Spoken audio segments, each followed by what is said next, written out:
You shoot me in a dream, you better wake up and apologize. The CINIKRADIO podcast.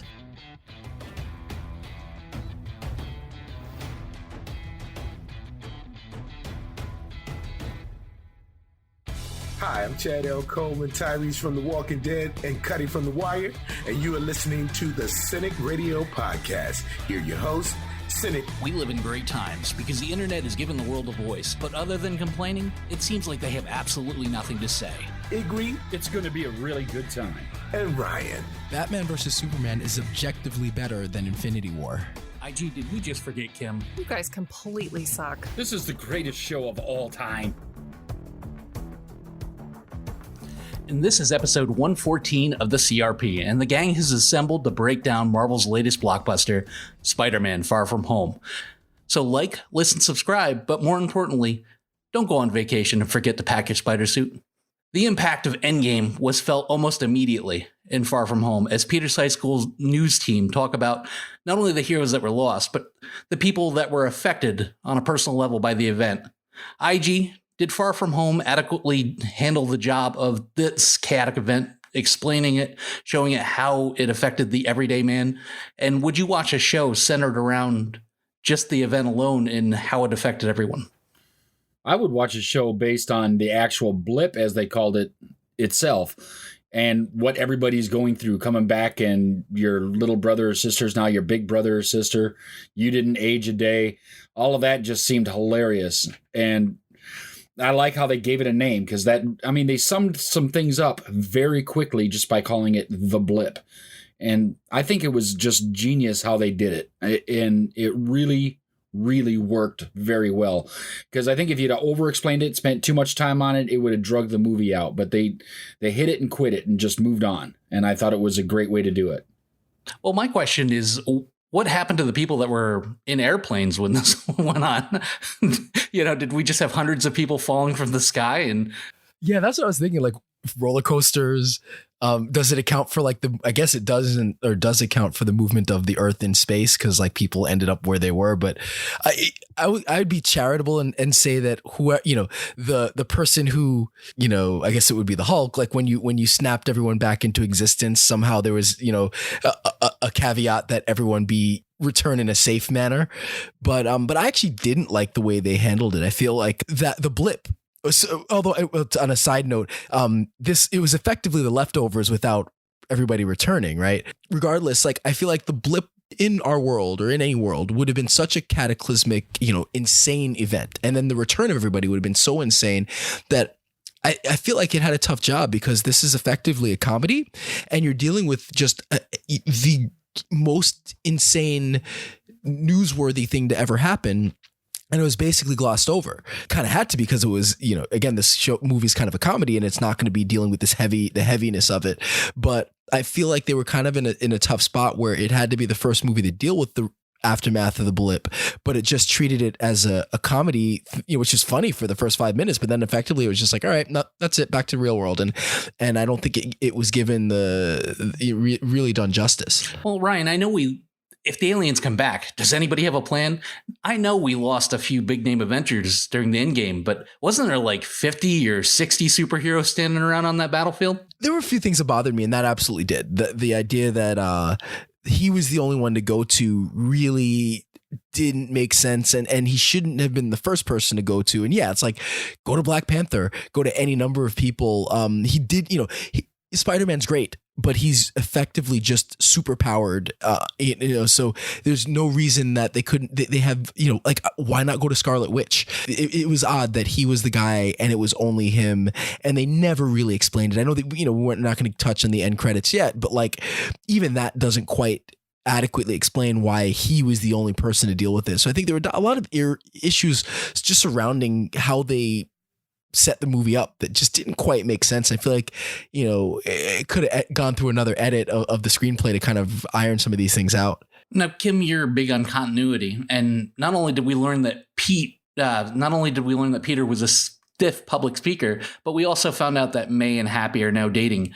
By the end of the movie, she wasn't even sure if she actually really liked him, but they weren't the oddest couple in the movie. But did that relationship work for you? And would it have made more sense if they grew together because both of them didn't disappear and maybe Peter and Tony did? I think they both have a lot in common, and they both have a unique type of relationship with Peter, and him having a male figure in his life now would be kind of crucial for how he grows as a character. For me, I liked it. I thought it was, a little good witty banter going back and forth with them. And I laughed a lot at the end of the movie when she's like, nah, it's a summer fling. It worked for me. I enjoyed that. How about you, IG? I mean, Happy's more our type of guy. Do you see him getting an Aunt May in real life? Honestly, probably not, but it is Jon Favreau. Jon Favreau has a little bit of charisma. He's kind of made a name for himself. And Happy Hogan is just kind of awesome. I think that it is a great character for him to play, and I like his portrayal of it, and it's been fairly consistent from the very first Iron Man movie. Like, he's just he's there, right? And he does his job, but he always is kind of the laurel to everyone else's Hardy. So it's like, we're going to make fun of him, and he's going to take it, and he's going to assert himself when he can, but it really doesn't go very far. It's a perfect role for John, and it's done well. And anytime we can get him into these movies by putting him in that role, I'm all for it. Yeah, it kind of reminds me of the role that he played in Role Models, where he was the jerk husband. And, before that, he was either the Hollywood insider or the nice guy, but he'd never been the jerk before. And that kind of carried over to Happy a little bit in the first couple times that we saw him. He was kind of arrogant, especially with Peter in the first movie. He didn't want anything to do with him, but he was ignoring his calls. And, now they've kind of grown together. So I think it works. But one of the hardest parts of being a guy is ignoring your Peter Tingle, especially in public, when there's a chance for stiffness and unwanted swelling and irritability. One of Spider-Man's coolest powers has been kind of absent. The Peter Tingle, or as comic fans know it, SpiderSense, finally made its appearance in this set of movies. IG, as silly as they went with the name, did it make you happy to finally see that included in his power set? And do you hope that they develop it further in the future movies? Well, I know they showed a real short moment of it in Infinity War with the hair on his arm standing up. And that must have affected it at that point, because it was like the biggest threat the planet had seen at that point. But then it's been largely missing from everything else. I mean, maybe it's used a little bit, and that's why he's so accurate in his web swinging and everything else, but it hasn't been a true SpiderSense up until this movie. And yeah, Peter Tingle is hilarious, first of all. And secondly, I'm glad that they are finally putting that in, because, from an old school comic book reader, the Spidey sense is an important thing. Like, I remember reading the comics, watching the very early cartoons that were rerun that were first made in the 60s. Spidey sense is important. It's got to be there. It's a key critical part of Spider-Man, and I'm glad that they started to put it into the movie. Yeah, in comic books, Kim, I mean, Spider-Man would be dead without Spider-Sense, right? Because he goes into every battle pretty much undermanned and underpowered. Yeah, and there's two important facts with that. Yes, he did start to develop his Peter Tingle in Infinity War, but what I really liked and I didn't pick up on when I first noticed it, I didn't notice it until a little bit later on in the movie, is he didn't have his Spidey senses when the first couple of attacks were happening with the Eternals, because they weren't real. It wasn't an actual threat. There was no danger. And then when he actually had to battle Mysterio himself, it went like full mode, eyes go black. He's relying solely on his senses when he's having that fight with him in the corridor. Little subtle details like that is really what make me love the MCU and how they tie all of these movies and stuff like that together. I just thought it was really well done. When you absolutely, positively have done as much damage to the great state of New York that you can, there's no other choice but to take it on the road. The movie takes us to Europe, as most jet setters do, like you, often visit the great continent. But the change of location, you're a New Yorker. Them taking Spider-Man out of New York, did it feel a lot less like a Spider-Man movie? No, I think we are, you bring up a good point. We're so used to seeing Spider-Man in New York. We've seen him in New York for what, 3, 4, 5, 6, 7 movies if we include Into the Spider-Verse. And that doesn't include the comics and everything. So yeah, I'm fine seeing him in another place. I think, I like the setting. I liked him being, I like the way they set it up with him, being in Europe. Why is he in Europe?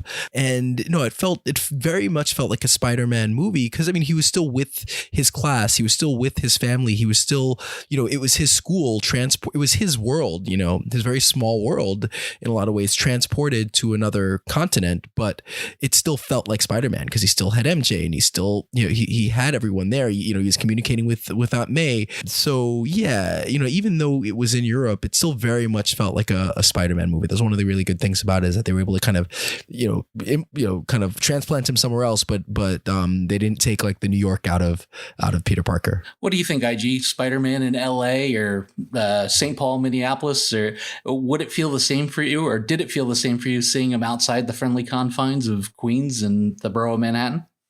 Well, we had him in Germany in Civil War, I think, right? Wasn't that where they were at, Germany? Yeah, basically just in an airport, though. In an airport, which is basically being like New York anyway, right? All airports are like New York. But really, it's fine as long as Spider-Man, if you don't take the New York out of Spider-Man, you can take the Spider-Man out of New York. Because he is really, a Brooklyn kid. Brooklyn kid. Queens kid, then. Fine, you fucking New Yorkers. But there's a difference. He's a New York kid, right? So he's still acting like a New York kid, which is hilarious because he's British. Tom Holland is. But, take him wherever. I'm glad to see him expand because we've had a lot of MCU type things in New York, right? We've had Avengers movies. We've had Spider-Man movies. We've had all of the stuff on Netflix has been in New York. It's a lot. So we need to spread the horizon around a bit. He's been to fucking space. He has been to space, but we've spent a lot of time in New York. Space is the final frontier, but we don't hawk trek here. Nice. Being a few years into his journey, and the weight of the world on his shoulders, Peter feels that he needs a vacation. He became a superhero. He hung out with Iron Man. He got turned into dust. He came back. He went into space. He fought Thanos. We know that with great power comes great responsibility. We've been beaten over the head with it. But at 16, when you can do what he can do, Kim, do you think he should expect a vacation? If you put yourself in the mindset of a kid, who has been through an enormous amount of psychological trauma, you just lost your favorite mentor, you technically died, and then you came back to life, and all these things have happened. Taking a little bit of a break would probably be necessary for your psyche.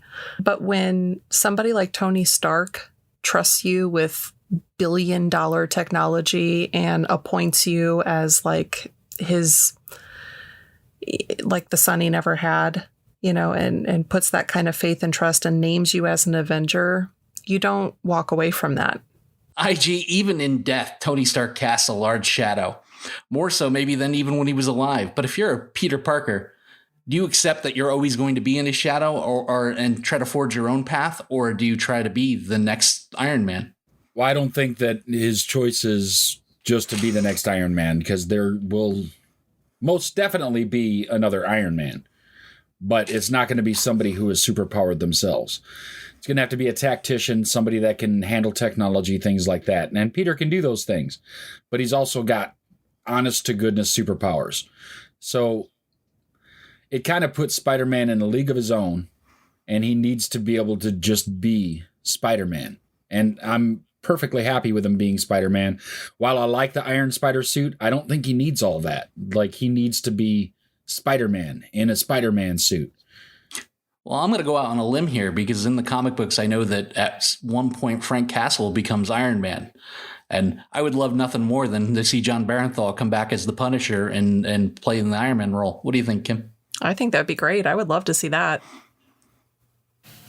I think that would be just detrimental to all life on the planet.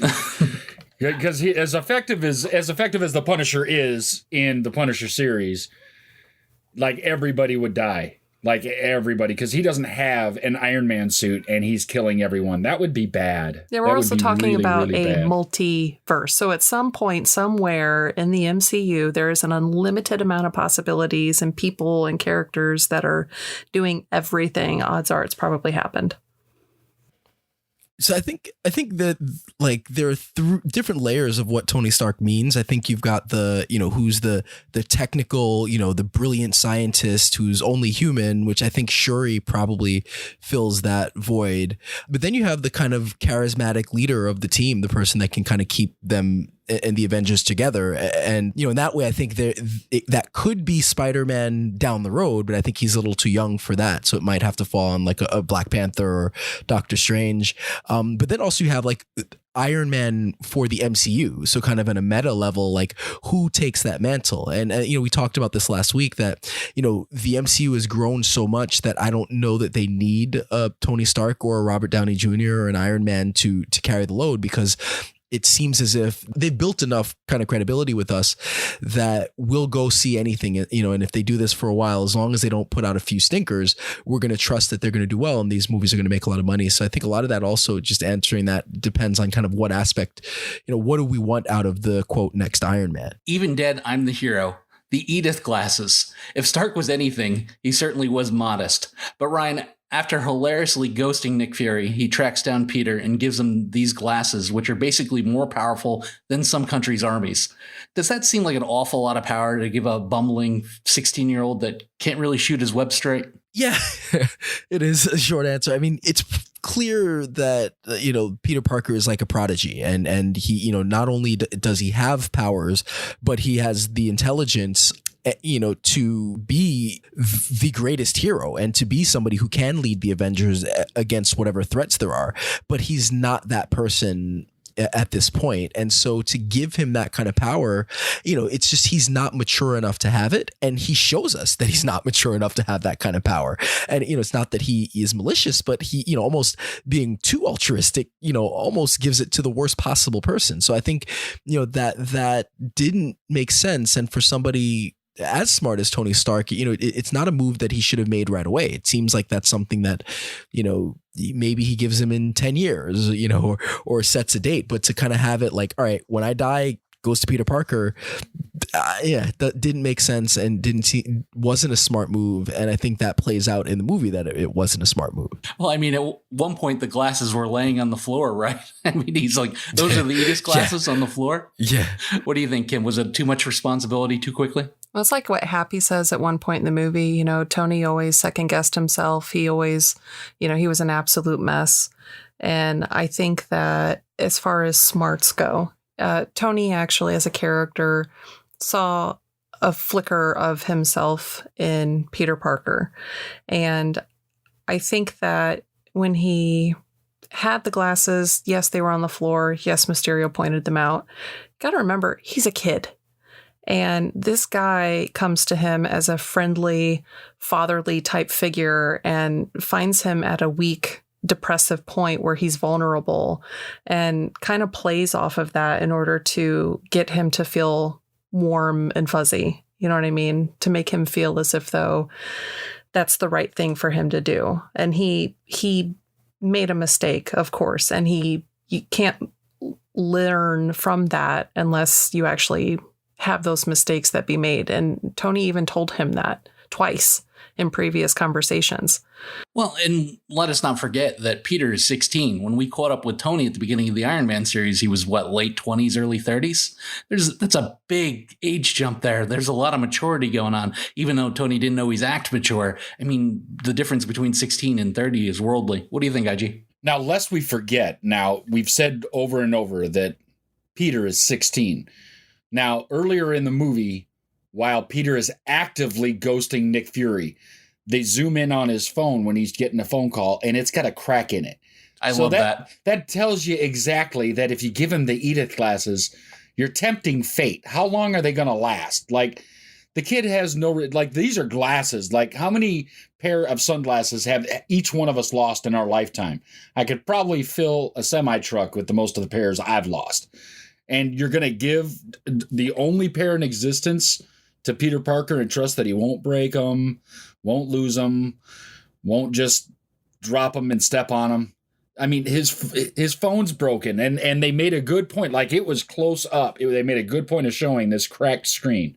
So I know that, like, there's going to be something now. Surprisingly, it didn't happen in this movie that they got broken.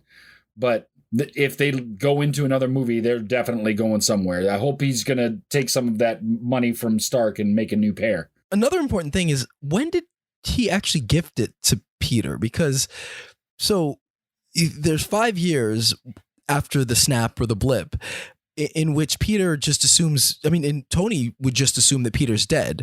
So one would assume he wouldn't, at this point, if he had gifted the Edith glasses to Peter, he would have rethought who the glasses would go to. And then there's the period, in Endgame when Peter comes back. So it just doesn't make sense, because unless he just he held on to hope against hope that, you know what, I'm going to bring him back and he's going to get these glasses.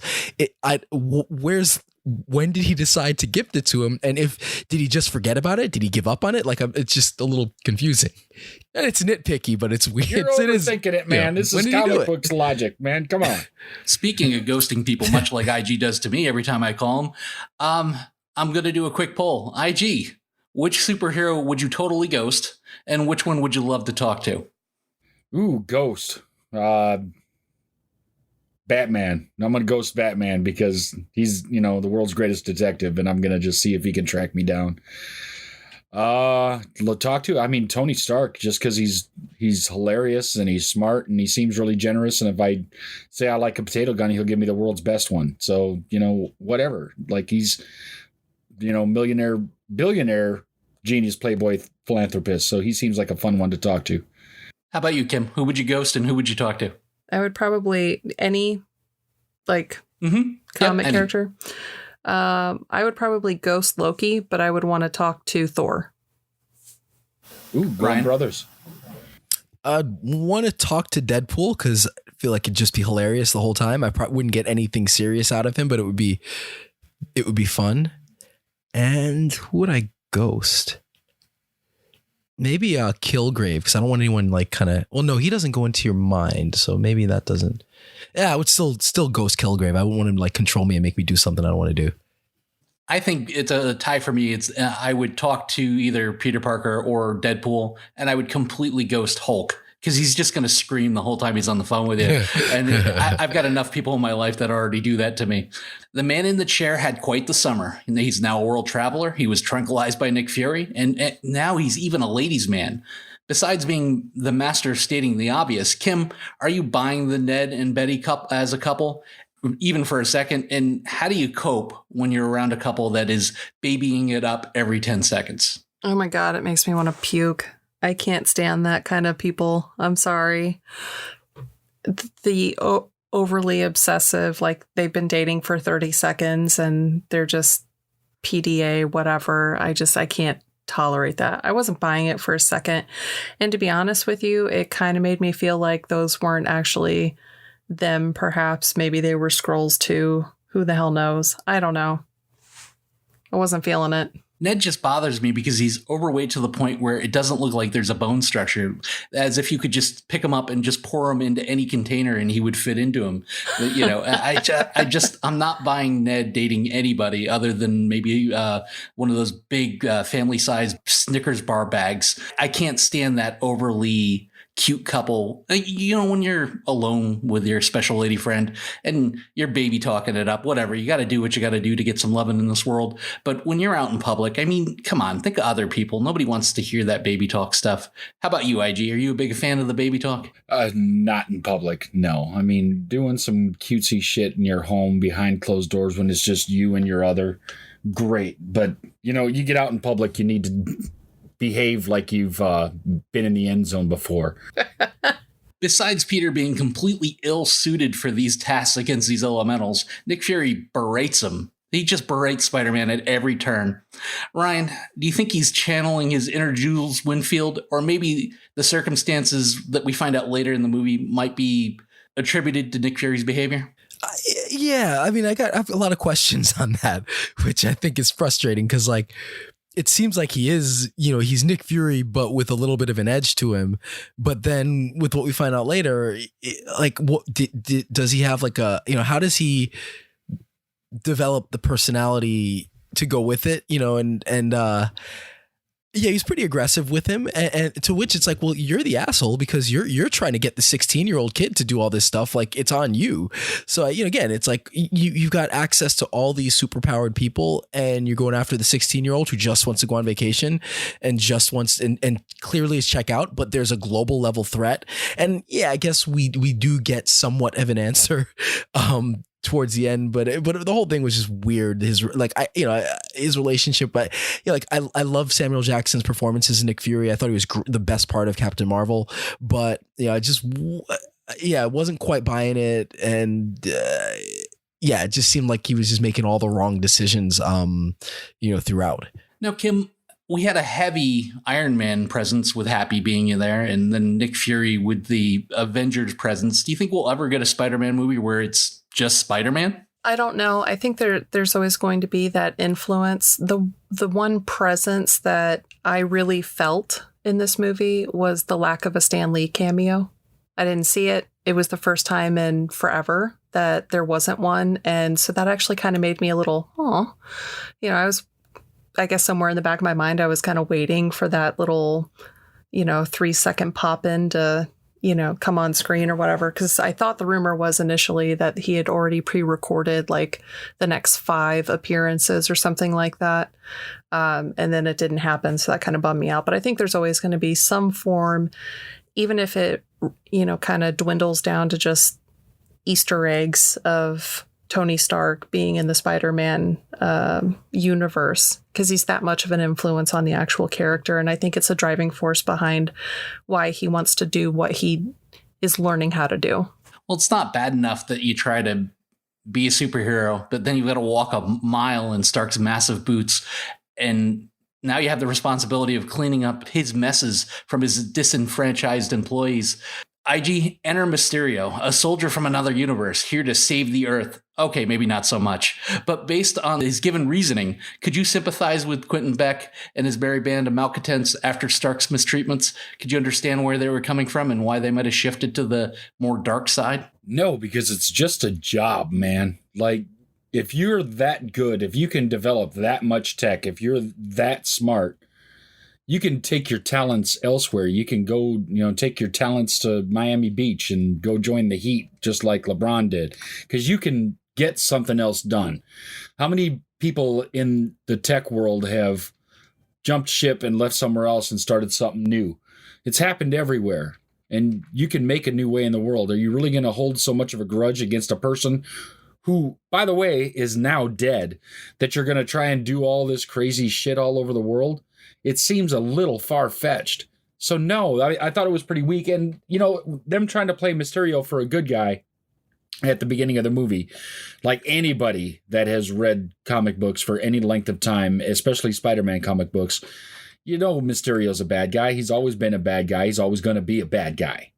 And, trying to sell him as a good guy and do the flip on us later is like, come on, really?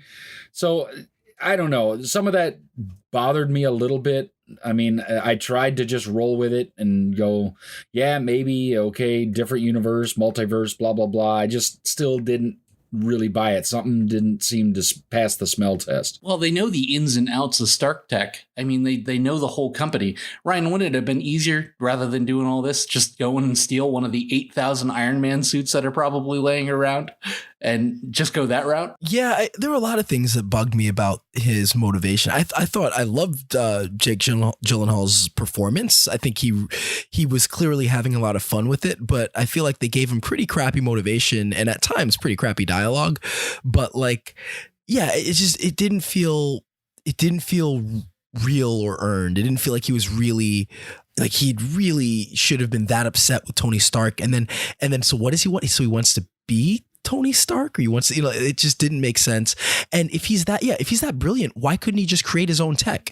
Why did he need to have this weird plot to steal the glasses? So then there's so many, it's one of those things where if you peel back the layers and you tried to figure out like step by step what his thinking was and what his plan was, it really doesn't make any sense. And that plus just all the employees being upset. Cause yeah, like I said, it's a job. Like, come on, he wasn't that badly wronged by Tony Stark. It's not like, you know, he stole his ideas and made tons of money and let him, you know, live in squalor. So yeah, it just didn't make any sense. And I feel like, yeah, those minds, if they're that brilliant, they could have done it on their own without having to go this route. So, well, much like Michael Keaton, I thought Jake Gyllenhaal was perfect in this movie. I thought they got everything. He was just the right actor for the job. Oh, he did a movie a few years ago. What was the name of that? Where he was a reporter. He was a cameraman and he ran around to crime scenes, but he was creepy as fuck in that. You know, he kind of channeled some of that, but he was also, you know, charming and I think it was called Nightcrawler. IG. He was charming and nice, and he brought Peter in, but then you could see that, you know, there was something brewing behind those eyes. And much like the Vulture in Homecoming, a great modern day solution to an old villain problem. Instead of sorcery, we find smoke and mirrors and using illusion tech to get the job done. Kim, which would you have preferred? Them just go with the fact that he's an illusionist, or did you like the more modern day approach with the drones and the cloaking? I really actually enjoyed the fact that they incorporated Stark tech and kind of used it, you know, as kind of a secondary antagonist in the movie. I liked it. I think it helped keep the flow of the movie modern and relevant to current times, because there are people now, you know, that are all about being terrified about their privacy being, you know, invoked upon because of these drones. And so having something like that, it makes a little bit more sense, kind of makes it a little bit more realistic, I suppose. With Mysterio, though, I'm not 100% familiar with him in the comics, not something I ever read too much on. I'm more of an Iron Man person. The smoke and the mirrors were all in his helmet anyway. You know, I mean, you couldn't even see his face through it. So I'm sure there's a logical explanation somebody will chime in with in the comment section at some point to correct me on it. But it didn't seem like the two of those things kind of went hand in hand. He is a master of mystery, and then to use technology, I kind of felt was almost generic. The manipulation was great, IG. I mean, from the elementals to the mind games, amazing visual sequences, grasping at suspension of disbelief. Do you think Projectors will ever be that convincing, like what he was doing to Spider-Man just before he got hit by the train? Well, you know, we had Tupac on stage a few years ago, so why not? No, I don't think it'll get that good, because you can't just project an image into a space and have it form something complete, right? It has to go against something. I mean, you can make things look pretty good, but if you move a little bit to the left or right, it's going to mess with it. And that's where this tech kind of falls apart. Maybe someday they'll be able to create, you know, kind of a holodeck type thing on We Don't Hawk Trek here, where you can use things to create actual physical objects that can just be dispersed back into nothing. But I don't see that working either, because matter is matter, no matter where it comes from. So this is a little weird, but you know what? It's a comic book. I'm okay with it because it's a comic book, and I'll just let that kind of ride the way it is. And it was cool to watch. Like, it was really neat to watch. They were seducing. Those scenes where he was messing with Peter and trying to figure out who that he had told were really, really good. And they were really well choreographed, and they were really convincing. And like you said, I don't believe that they would ever be able to blot out reality with Projectors. But for movie's sake, I thought it was a lot of fun and a neat way to kind of make it more real. Ryan, Spidey had a lot of different looks in Far From Home. I mean, we got to see all of his old suits and the illusions and the brand new Night Monkey costume, and then the newly created Parker black and red Spider-Man look. Which was your favorite and why? I like the look of the suit he kind of design. He 3D prints on on his way to kind of his final battle. The cynic in me thinks, wow, he had like 18 different suits, 18 different toys, but they at least came up with a good reason for all the suits. I don't like the Iron Spider suit. In addition to it, I think one of the appeals of Spider-Man as a character is that he's young, that he's, in addition to being super powered, he's created all this stuff himself. And so I think that, one of the few problems with this current iteration, which I do think is the best iteration we've gotten in live action, at least, is that he's a little too reliant on Tony Stark's tech, and I'd like to see him rely on his own tech. So I think that the Iron Spiders are just too much like Iron Man, in addition to it just not looking good. I think we have this issue with a lot of the MCU where a lot of the costumes look the same, like they kind of similar tones, similar colors, similar kind of shading. So you have like Ant-Man and Iron Man and the Iron Spider, and, even Thor, like they all kind of have the similar look as far as costumes. So I kind of want it to be brighter in different colors. So I kind of like the last costume that he wore the best, but I do like the what was it, the monkey, what was Night it, Monkey. Spider Night Monkey. I like that. Cool. And the Night Monkey name is awesome, so I kind of like that part too. Well, it was very similar to the the Spider-Man Spider Noir coast in the animated movie. So I like that. I think it would have been great if they would have started out in at least a hat and a trench coat, so it would have mocked it a little bit more. Yeah. Kim, touching moment on the plane between Happy and Peter as Happy came for the rescue, and they finally kind of bonded. Has Peter found the father figure he's kind of been missing since, he lost his uncle and now he lost Tony? What do you think that relationship will carry over to the next Spider-Man movie? I definitely think it will. And I do think that Happy is a good person for him to have a bond with. He was the closest person, aside from Pepper, to Tony. He's familiar with the relationship that Tony felt he had with Peter Parker. And I think that it's a last little bit of like a relic of him to hang on to. And I think he has a very calm and gentle demeanor with him, that it's something that Peter desperately needs as he's evolving into the Avenger character that he is. Him making and adjusting his own suit and sticking his hand into the hologram, and that look on Happy's eyes, you could just see lit up like a Christmas tree, because it reminded him of Tony, and he knows that he's evolving. He's becoming what he needs to be. And obviously it's not going to happen in one movie. It's not going to happen in two movies, but it's going to happen over a course of, the character's, stint, at least in this realm.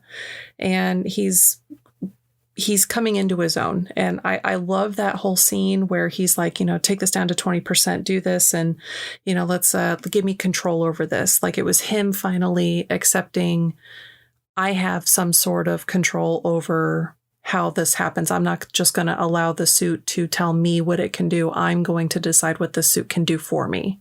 And that's playing back to what Tony said, that, if you're nothing without the suit, then you don't deserve the suit. And so now it's clicking with him, and he understands that he is somebody that is a force to be reckoned with, and that he needs to grasp control of that. And I thought that was great. There's a lot of hidden undertones to it right there. Now, IG, you hate young people as much as I do. Did you secretly want to smack him when he kind of juxtaposed Led Zeppelin and AC/DC? Yeah, one of those things, like, everything is an old movie, including my favorite, The Empire Strikes Back. And how he did that in Civil War, I was like, oh my God, really old movie. Oh, Jesus. I already feel old enough most of the time. My hair is graying. Everything that is reminded me is like, oh man, I remember this from high school. And other people go, I wasn't even born when this came out. So yeah. It really bothered me when you mess up Led Zeppelin and AC/DC. First of all, they sound completely different. Now, granted, every AC/DC song sounds like the last AC/DC song, but Led Zeppelin sounds different than AC/DC. So yeah, it bothered me.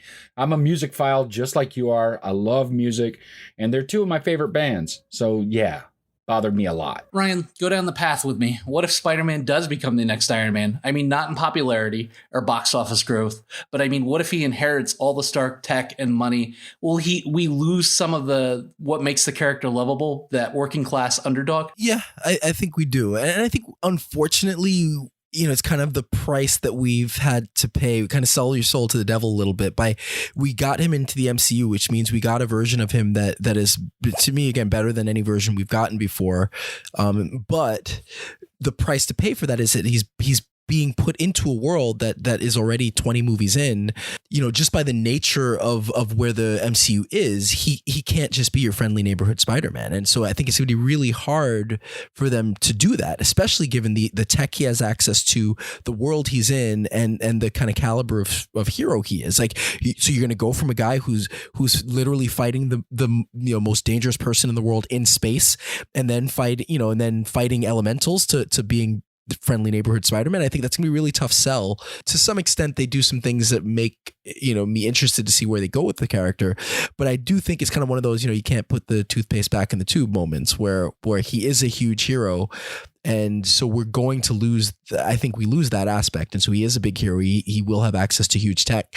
And I think it's just an aspect of the character we're going to have to live with. And maybe, hopefully, we get some sequels to Into the Spider-Verse where we get a smaller scale version of the character on the big screen. Yeah, I felt that way about the Iron Spider suit. It's just a bell that you can't unring. Now he's got this fantastic suit. Why would you ever go back to the spandex suit? They called it, I believe. Don't breathe through spandex if you don't have to. Why would he go back to that if he wouldn't have to? I mean, if he could be anybody, why not be Iron Man? IG, the final battle happens over London, and Beck and his team create an Avengers-level threat, only to have Spider-Man show up and rock the party that rocks the party.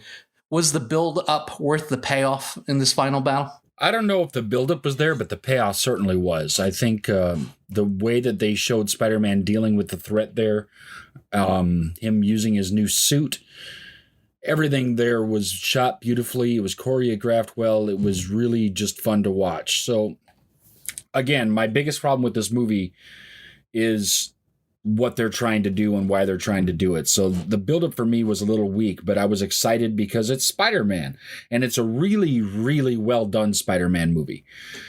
The villain is weak, but Spider-Man is as strong as ever.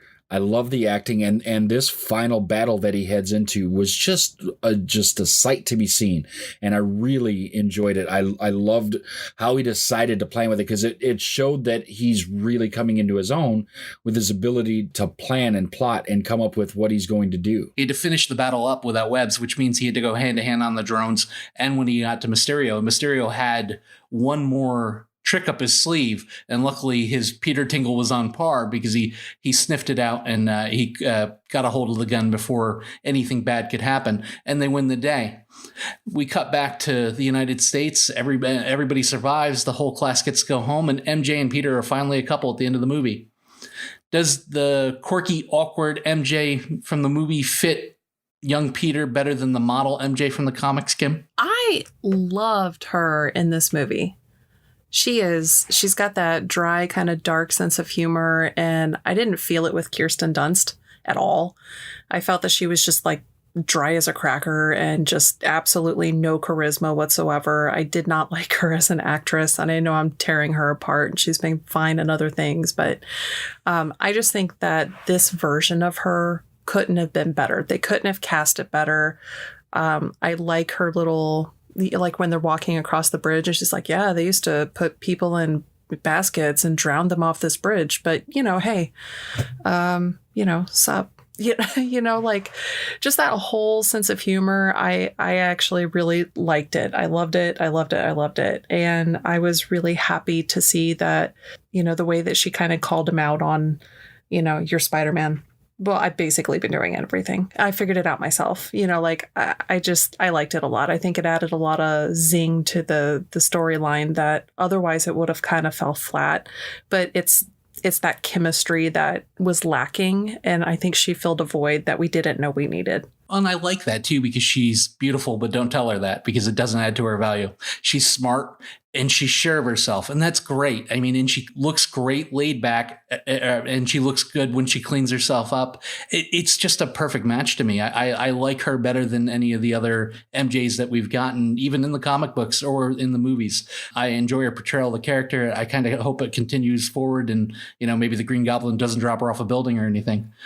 Ryan, we cut to the mid-credit scene, and we get the return of J. Jonah Jameson as an Alex Jones type figure, and he reports the attack over London was Spider-Man's fault, using Stark tech to try to take over the world. And as on a side note, on a hard out, Mysterio outs Spider-Man as Peter Parker. Was this the most shocking mid-credit scene that we've gotten so far in the MCU, and where does this leave the Spider-Man franchise? Yeah, no, it definitely was one of the most impactful mid-credit scenes we've gotten in the MCU. I can't think of anything else that's more relevant to the plot. And I think one issue, I forget where I heard it, but I read it or heard it somewhere that, like, you have a little problem with the movie when the two most interesting things are your mid and end, and end of credit scenes. Theoretically, it could go a number of ways. Like, they could really spend a whole other movie with him trying to redeem himself and clear his name, or they could just gloss it over, like, oh well, clearly, like, he was a villain and blah blah blah, nothing. I love, God, what's the actor's name for J. Jonah Jameson? How do I not remember his name right now? J.K. Simmons.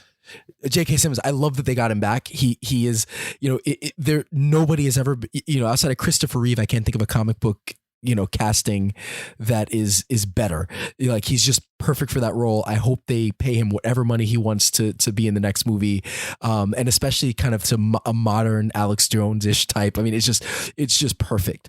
So yeah, it's interesting setup. Again, one of those, you can't put the toothpaste back. Like, now everyone knows he's Peter Parker, so we're gonna have to see how he deals with that. It's an interesting parallel to Tony Stark, since he outed himself, after Iron Man. So it definitely makes for an interesting. It sets things up and really gives whoever is writing the next movie, backs them into a couple corners that I'd like to see how they get themselves out of. Yeah, what do you think, IG? I mean, the whole movie, or at least the majority of the movie, was all about him trying to keep his anonymity, and now it's just out there for everybody to see. He's kind of standing naked in front of everybody. And I think this happened in Civil War in the comic books, right? He came out on Team Stark, outed himself, and let everyone know that he, Peter Parker, was Spider-Man. But you're right. In this movie, first of all, he's a teenager.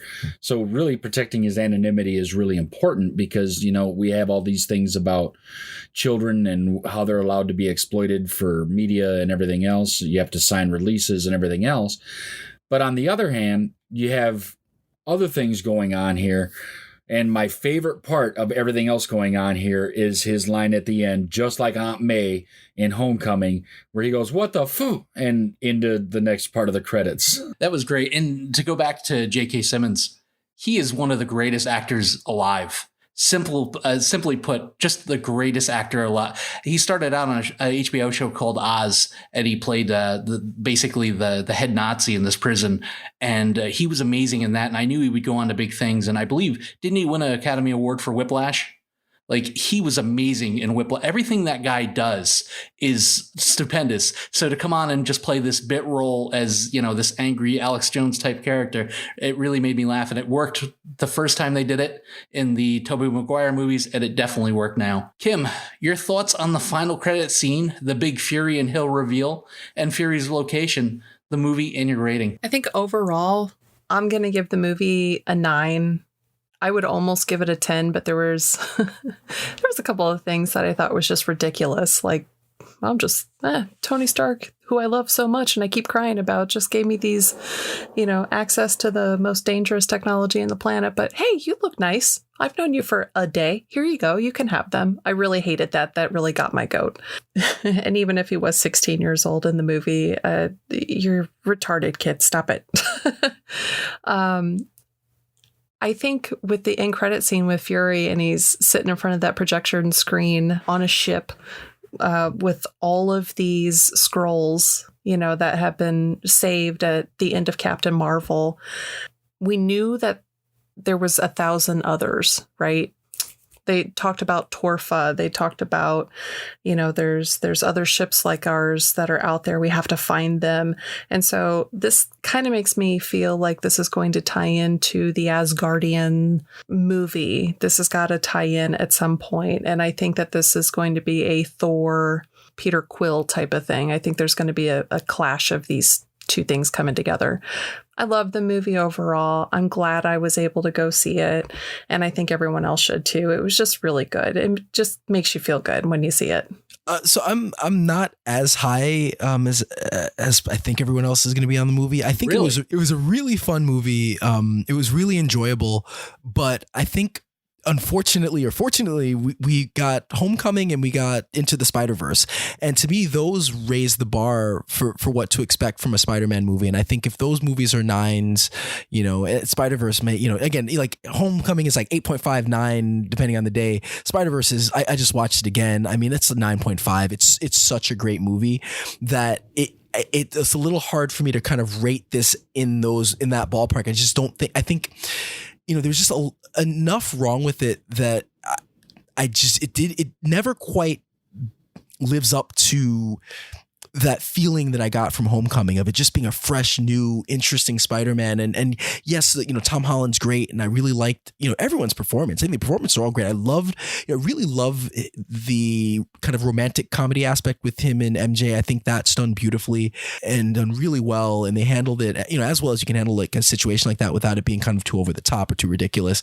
I thought the comedy was a little off. Like it didn't always hit. I think there were some really funny moments, but there are a lot of moments that don't hit, that are just kind of on the nose. And I feel like it could have done maybe if it pulled back 10% on the comedy.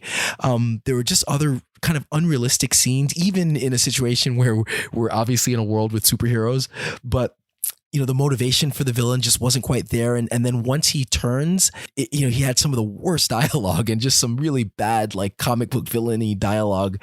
And, like the third act, I think there's some great scenes, the scenes of like kind of Peter kind of trapped in Mysterio's kind of world. I thought those things were done great, but I think some of the scenes were just a little too CGI heavy. And in this case, it's kind of meta, it's literal CGI that he has to fight. And maybe if I think about that a little more, I'll think maybe there's a deeper meaning to writing the third act that way, but it still is just a third act kind of explosion fest, even meta or not, whether or not the CGI is like that. So yeah, I mean, it's hard to say because I have a lot of these critiques, but I do think it was funny. It was fun. I love the relationships. I think they did move the ball forward in some ways with Spider-Man, and I'm excited about the next movie. But it doesn't live up to Into the Spider-Verse or Homecoming. So I've got to give it 7.58, which is still really good, but it's not. Those two movies were so high; they set the bar, and I just, like I said, I don't think it lives up to that. Let me just start off by saying that Ryan is wrong, and this is a much better than a 7.5 or an 8. It doesn't happen very often that I don't agree with Ryan, as everyone agrees with Ryan, but I don't agree. Here's why. This movie was clever. This movie was funny. This movie had better relationships than either of the other two Spider-Man movies that he's referring to as great movies. All that being said, this is probably the best popcorn movie of the year. It was the best time to just go in, let go of the world for a little over 2 hours, and have a good time. Ryan doesn't agree with me, and that's fine. That's what we do here on the Cinik Radio podcast, is we give you differences of opinion. Just so happens this time Ryan is wrong, so that's okay. I like this a little bit better than Homecoming, but just by a hair. I'm not sure if I like it better than Into the Spider-Verse, but they're all like competing neck and neck because I love all three movies. They're all very good. So for me, this movie is going to get a 9, but I really do think the thing with the Skrulls and Nick Fury's in space now and all that really sets us up for a lot of potential in future MCU movies. So I'm really excited about that. I have zero idea where the Skrull thing is going, but it sounds like we're going to cancel that I Agree with Ryan t-shirt that we were planning on making. Bet you miss Jules now, don't you, Ryan? I have no idea where it's headed, but it does explain Fury's behavior a little bit to me because it simply wasn't Fury. I liked Homecoming very much. I would even go as far to say I loved it. And I felt the same about this movie. I think that they're pretty much on par. Tom Holland as Peter Parker, I mean, he came into his own in this movie. I really felt like he's the man for the job. And I know he's got one more movie left on his solo contract. And I hope that they sign him up for at least 3 more. I thought Jake Gyllenhaal was perfect for the role. I wasn't crazy about the tech angle. I kind of wish they would have made him a little more like the real McCoy, but I do think it was very clever how they did. It wasn't bad. I thought it was good. I just didn't think it was very believable in that aspect. The action scenes were spot on. I loved Spider-Man growing up, and the bond between MJ and Spider-Man was fantastic. They couldn't have done it any better. And I love the mentor role that Happy's taken with him. When Back in Black, hit. It made the loss of Tony Stark seem a little less bitter, and the future seem pretty damn sweet. I give Far From Home a 9. And that's it. You made it to the end of another episode of the Cinik Radio podcast. I'm Igrihe, here with Cinik, who you can find at CINIKRADIO.com. Also, we had Ryan, who you can find at thejimwits.com, and Kim, who you can find at KMCArtworks.com. Great artists. Go check out some really cool stuff. We'll be back next week with some new stuff for you, probably some news as well. Send your crazy news stories, any comments, questions, and concerns to us at CINIKRADIO@gmail.com. Find us on the internet at CINIKRADIO.com. Look for us on Facebook at Facebook.com/CINIKRADIO. Find us on Twitter at CINIKRADIO. And find us on Instagram at Cinik Radio. You can also head over to tpublic.com, search for Cinik, CINIK, and get your own Cinik Radio podcast gear. T-shirts, mugs, cups, stickers, all the cool Cinik Radio podcast stuff you could possibly want. It'd help the show, and we would greatly appreciate it. Thanks again for all the love and support. Keep listening, sharing it with your friends, like, listen, and subscribe. And until next time, don't get captured. Follow the podcast on Twitter, Facebook, and at CINIKRADIO.com. Available for download on iTunes.